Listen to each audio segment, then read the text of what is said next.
Yes, so class 8, we already have studied our third chapter, Glimpse of the Past. The half of the chapter we have studied, and now we'll start with half of our chapter. Glimpse of Past, I've already explained you the half chapter, जहाँ पे martyrs के बारे में हम लोगों ने पढ़ा था, right? Companies conquest, British East India company ने किस तरह से कॉन्क्वेस्ट किया था, ठीक है, प्रिंसली स्टेट्स को. उसके बाद ब्रिटिश रूल कब तक रहा था, उन लोगों ने क्या क्या पॉलिसीज़ अपनाई थी, हम लोगों ने ये भी देखा था. फिर उसके बाद राजा राम मोहन रॉय, जबकि सोशल रिफॉर्म्स का टाइम आया था, तो उन्होंने क्या क्या चेंजेस लेकर आए थे वो सोसाइटी में ईवल्स के लिए, जो सोशल ईवल्स होते थे उनको अबॉलिश करने के लिए वो क्या क्या पॉलिसीज़ लेकर आए थे, हम लोगों ने वो पढ़ी थी. देन हम लोगों ने ऑपरेशन पढ़ा था कि किस तरह से ब्रिटिश ईस्ट इंडिया कंपनी जो थी उन लोगों ने किसानों को, गरीबों को और हम इंडियंस को, पीजेंट्स को, छोटे छोटे जो लघु उद्योग करते थे उन लोगों को ऑप्रेस करना यानी दबाना शुरू कर दिया था. Now we'll study about dissatisfaction. Education in India was in Persian and Sanskrit in 1835.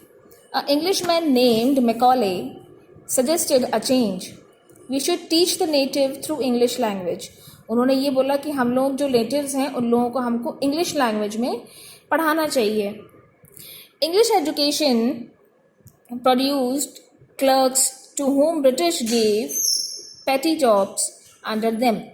Incidentally, it also produced a new generation of intellectuals. We must educate our brothers and try to improve their material conditions. For that, we must convey our grievances to the British Parliament. जो Britishers थे उन्होंने अपने under Indians को रखना शुरू कर दिया था, जिन्हें हम बाबू कहते हैं, ऐसे करके उनको रखना शुरू कर दिया था. वो उनके अंडर काम किया करते थे, लेकिन उनका एक विचार ये भी था कि वो लोग चाहते थे कि वो अपने भाइयों को, यानी कि हम जैसे और भी, उन जैसे और भी जो इंडियंस हैं उनको एजुकेट करना शुरू करें और उनके जो मटेरियल, जो इम्प्रूवमेंट, जो मैन्युफैक्चरिंग हो रही है उनको इम्प्रूव करने की कोशिश करें. By 1856, the British had conquered the whole of India. British, ये ब्लू जो पिंक आप देख रहे हो ये ब्रिटिशर्स का एरिया है और येलो जो देख रहे हो ये आप स्टेट्स देख रहे हो, ठीक है. तो जितने भी ये पिंक एरिया जितना आपको दिख रहा है, इतने करीबन स्टेट्स जो थे वो ब्रिटिशर्स ने ऑलरेडी कवर कर लिया था. वो लोगों ने अपने रूल में उसको ले लिया था. दे covered little about the needs of Indians. वो उनको एक्चुअली इंडियंस के नीड्स की कोई फिक्र नहीं थी. They were just selfish people. वो लोग अपने ही बारे में सोचते थे.